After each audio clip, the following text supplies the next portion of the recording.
के सपने पूरे करने और घर को ठीक से चलाने में निकाल देता है। उसके जेब में पैसे हों ना हों, पर दिल में हौसला जरूर होता है। खुद के लिए 500 रुपए का जूता भी नहीं खरीदेगा, पर औलाद की खुशी के लिए 5000 का जूता भी उसके पैरों में पहना देगा। माँ 9 महीने बच्चों को कोख में रखकर सींचती है, पिता तमाम उम्र उसकी परवरिश खुशी खुशी करता है। आज देश भर के नौजवानों को मैं एक बात बता देना चाहता हूँ कि जिनके औलाद नहीं होती ना, वो न जाने कितने व्रत, कितने यत्न, क्या क्या जतन करते हैं, न जाने कौन कौन सी चौखट पर अपना माथा रगड़ते हैं, दर दर की ठोकरें खाते हैं, और जिस पल उनकी गोद में कोई नन्हा फरिश्ता आता है ना, वो माँ बाप उसी पल से उसकी सारी जिंदगी की चिंताओं को अपने सर ले लेते हैं। शादी ब्याह, पढ़ाई लिखाई, सबकी फिक्र उसी पल से होने लगती है।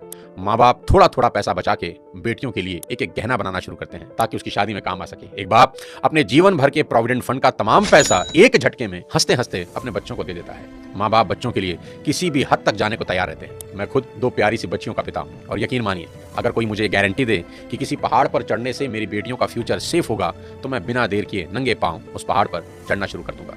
और मेरी ही तरह दुनिया के हर माँ बाप अपने बच्चों के लिए ऐसा ही करेंगे। माँ बाप चाहे कितने ही सक्सेसफुल हों, दुनिया में किसी भी लेवल पर हों, पर जब बात अपने बच्चों की आती है तो आप सिर्फ एक साधारण माता पिता होकर रह जाते हैं। शाहरुख खान कितने ही बड़े बादशाह हैं, दुनिया उनकी सिर्फ एक झलक पाने को बेताब है। उनकी फिल्मों का बॉक्स ऑफिस कलेक्शन करोड़ों रुपए का है। वो जिस रोड से गुजर जाएं सड़कें जाम हो जाती हैं। उनकी सिर्फ एक झलक पाने को उनके घर मन्नत के आगे लोगों का सैलाब लगा रहता है। ऐसा स्टारडम किसी किसी विरले को नसीब होता है। पर जब नारकोटिक्स डिपार्टमेंट उनके बेटे को अरेस्ट करता है, तो वही सुपरस्टार शाहरुख खान तमाम रिसोर्सेज होते हुए भी समीर वानखेड़े के सामने हाथ जोड़े नजर आते हैं। उनके फोन की चैट लीक हुई, जिसमें वो बहुत भावुक होकर समीर वानखेड़े से रिक्वेस्ट कर रहे हैं कि आप मेरे बेटे को छोड़ दें। दुनिया का सबसे बड़ा सुपरस्टार, जिसे दुनिया झुका ना सकी, औलाद के 2 आंसुओं ने उसे तोड़ कर रख दिया। पिता होना इतना मुश्किल है। राजा दशरथ बहुत पराक्रमी राजा थे। उनके पराक्रम का डंका तीनों लोकों में बजता था। जब देव और दानवों के बीच युद्ध हुआ, तो खुद भगवान इंद्र राजा दशरथ से मदद मांगने आए। दानवों की सेना जिस राजा दशरथ के नाम से कांपती थी, उन्हीं राजा दशरथ ने अपने पुत्र राम के बिछड़ते ही अपने प्राण त्याग दिए। इतने पराक्रमी राजा भी पुत्र मोह से ऊपर ना उठ सके। पिता होना इतना मुश्किल होता है।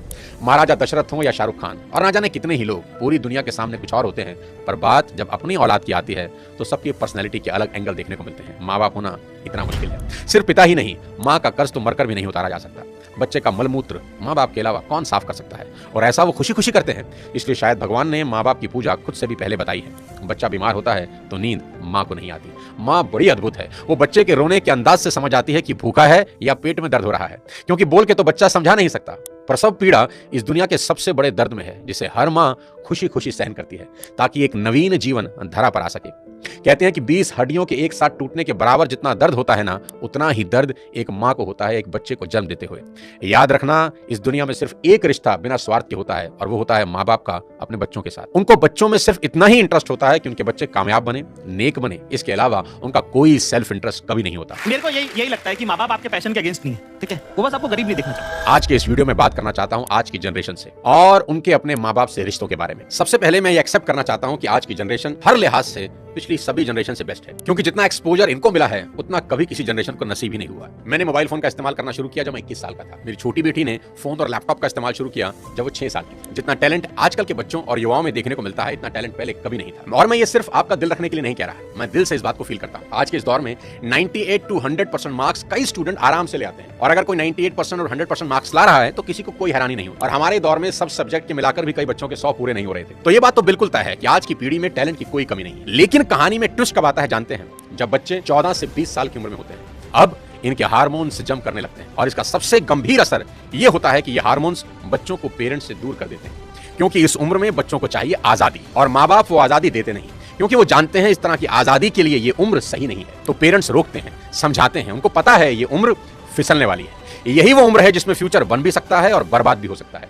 अब यहाँ बच्चों को लगता है कि यही 2 लोग मेरे दुश्मन हैं। यहाँ बच्चे अब माँ बाप से झूठ बोलना शुरू कर देते हैं, चीजें छुपाना शुरू कर देते हैं। बच्चों को अब दोस्तों के साथ रहने में ज्यादा मजा आने लगता है। अपने ही माँ बाप अब दुश्मन दिखाई पड़ने लगते हैं। अगर किसी बात पर माँ बाप डांट दें तो आजकल के बच्चों का एक फेवरेट डायलॉग है, आवर पेरेंट्स आर आउटडेटेड। पापा आप सटिया गए हो। और अगर बच्चे ऐसा कर रहे हैं तो मुझे इसमें कोई हैरानी की बात नजर नहीं आती। ये नेचुरल है, सभी करते हैं। 25-30 साल पहले हम भी यही करते थे, और आज के कोई 25-30 साल के बाद इनके बच्चे भी ठीक इसी इंटेंसिटी से ऐसा ही करेंगे।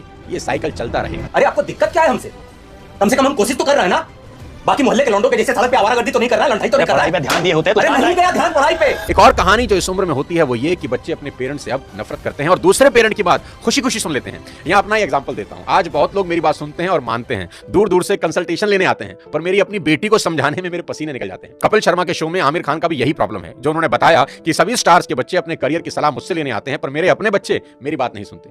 बच्चे बात सुने या ना सुने ये मेरी प्रॉब्लम नहीं है, मेरी चिंता कुछ और है, वो बताता हूँ आपको। अभी कुछ दिन पहले मैं एज अ चीफ गेस्ट अपनी बेटी के स्कूल में गया, जहां उनकी प्रिंसिपल ने मुझे इनवाइट किया। उनका कोई एनुअल डे प्रोग्राम था। मैंने वहां भी यही कहा कि मेरी चिंता बच्चों की परसेंटेज को लेकर कुछ ज्यादा नहीं है, क्योंकि पिछले 20 साल में कोई 200 से ज्यादा कॉर्पोरेट्स को मैं ट्रेन कर चुका हूं और मैं जानता हूं कि स्कूल और कॉलेज में पढ़ाई जाने वाली 90% बातें जिंदगी में कहीं काम नहीं आती, और 90% बातें जो जिंदगी में काम आती हैं वो स्कूल और कॉलेज में पढ़ाई ही नहीं जाती। मुझे तो याद ही नहीं कि कब sin theta upon cos theta is equal to tan theta मैंने अपनी जिंदगी में कहीं इंप्लीमेंट किया। एज अ पेरेंट आज मेरी सबसे बड़ी चिंता यही है कि बच्चे किसी गलत संगत में पढ़कर कोई गलत रास्ता ना ले लें, क्योंकि कुछ रास्ते ऐसे हैं जिसमें वापसी करीब करीब नामुमकिन है, जैसे नशे का रास्ता, जहां एक बार इंसान चला जाए तो फिर वापस नहीं लौटता। नशे पर एक पूरा वीडियो मैंने बनाया है, एक बार जरूर देखना। कोई ऐसा कदम ना उठाएं जिसका पछतावा उन्हें सारी उम्र हो। एक शेर है कि एक गलत कदम उठा था राहे शौक में, एक गलत कदम उठा था राहे शौक में और मंजिल तमाम उम्र मुझे ढूंढती रही। कि आदमी एक गलती करता है और फिर रास्ता कभी मिलता नहीं। और मेरी तो सभी स्कूल टीचर से बस इतनी ही उम्मीद है और गुजारिश है कि वो बच्चों को एक अच्छा इंसान बना दें, क्योंकि टीचर आज जो पढ़ाने वाले हैं उससे ज्यादा ज्ञान तो गूगल पर एक क्लिक में अवेलेबल है। आज टीचर की रिस्पॉन्सिबिलिटी पहले से कहीं ज्यादा है। वो अपने स्टूडेंट्स को मॉरल वैल्यू सिखा दें, बस देश के लिए कुछ करने का जज्बा उनमें भर दें तो सोने पर सुहागा हो जाए। और अगर माँ बाप के प्रति ग्रेटिट्यूड की भावना उनके अंदर आ जाए तो वो कुछ ना कुछ जिंदगी में कर ही लेंगे। टीचर इंश्योर करें कि बच्चे कुछ भी छुपाएं नहीं और अपनी सभी छोटी बड़ी बातें अपने टीचर से या पेरेंट्स से डिस्कस जरूर करें। उन्हें समझाएं कि अगर कोई भी प्रॉब्लम है तो उसका हल जरूर है। आज की बेहद होनहार जनरेशन से इतनी ही रिक्वेस्ट करना चाहता हूं कि पिता की इज्जत राम की तरह करना, कि पिता के वचन पूरे करने को जीवन के 14 बरस कठोर वनवास में गुजार दिए उस व्यक्ति ने, और वो भी खुशी खुशी। आपके माँ बाप को आपसे कुछ नहीं चाहिए, वो तो अपने जाने के बाद अपनी सारी प्रॉपर्टी संपत्ति आपको ही देकर जाने वाले हैं। देश के हर युवा से कहना चाहता हूं कि आज से 3 चीजें रोज करना शुरू कर दें, अगर अब भी नहीं कर रहे। सबसे पहले रोज कम से कम 30 मिनट अपने पेरेंट्स के साथ जरूर गुजारें। इधर उधर की कैसी भी बातें करें, खुद हंसें, उन्हें हंसाएं, कोई जोक सुनाएं, उनसे उनकी कोई पुरानी यादें ताजा करवाएं, उनके स्कूल कॉलेज की बातें करें, कुछ किस्से पूछें उनसे, कैसी भी बात करें पर बात करें। देखना वो अपने स्कूल कॉलेज के किस्से बताएंगे ना, जब उनकी आंखों में चमक आनी शुरू हो जाएगी। क्योंकि दोस्त, जैसे जैसे आप बड़े हो रहे हैं ना, आपके माँ बाप बूढ़े हो रहे हैं और ये समय फिर नहीं आएगा। उनके जाने के बाद बड़ा अफसोस होता है कि काश ये कर लेता, वो कर लेता। उनका कर्ज सारी जिंदगी नहीं उतार सकते, पर अपना समय उनको देकर उस कर्ज का इंटरेस्ट जरूर भर सकते हैं। मुनव्वर राणा का एक शेर है कि लौट कर जैसे भी हो ऐ जाने पिदर आ जाना, लौटकर जैसे भी हो ऐ जाने पिदर आ जाना, ऐसी वैसी जो खबर सुनना तो घर आ जाना, और वक्त रुखसत हमें इज्जत से सलामी देने, जब डुबोने लगे दरिया तो नजर आ जाना। आस पास ही रहना अपने माँ बाप। दूसरी बात, भूल कर भी उनसे ऊंची आवाज में कभी बात ना करना। उनको कभी यह एहसास ना हो जाए कि अब हम बूढ़े हो रहे हैं, कमजोर हो गए, इसलिए हमसे ऐसे बात की जा रही है। याद रखना, आपकी वजह से उनकी आंख से निकला एक आंसू आपकी तमाम जिंदगी बर्बाद कर सकता है। माँ बाप तो फिर भी माफ कर देंगे, पर वो माफ नहीं करेंगे। तीसरी सबसे इंपॉर्टेंट चीज, बिना माँ बाप के पैर छुए घर से मत निकलना। अपने दिन की शुरुआत उनका आशीर्वाद लेकर ही करना। मैं आपको ये अपने पर्सनल एक्सपीरियंस से बता रहा हूं कि ये एक ऐसा सुरक्षा कवच है जो आपको बड़ी से बड़ी मुसीबत से बचा देगा। दिल से दिए उनके आशीर्वाद को भगवान भी नहीं टाल सकते। बस ये 3 चीजों पर अमल करना शुरू कर देना मेरा दोस्त। मेरा दावा है देवता भी आपको आगे बढ़ने से नहीं रोक पाएंगे। मैं चाहता हूं कि आप इस वीडियो को पूरे देश के नौजवानों को भेज दें, हर माँ बाप को भेज दें। हर माँ बाप अपने बच्चों के साथ बैठकर ये वीडियो जरूर देखें। बच्चे अपने माँ बाप के साथ बैठकर इस वीडियो को देखें। बहुत सी चीजें हम रोज शेयर करते हैं व्हाट्सएप पे, यूट्यूब पे, यहां वहां से, पर आपसे रिक्वेस्ट है कि इस वीडियो को पूरे देश में शेयर कर दें और मिलकर भारत को एक बेहतर भारत बनाएं। अगले किसी और वीडियो के साथ फिर आपसे मुलाकात करूंगा। तब तक अपने स्वास्थ्य का ध्यान रखिए। Thank you so much. जय हिंद।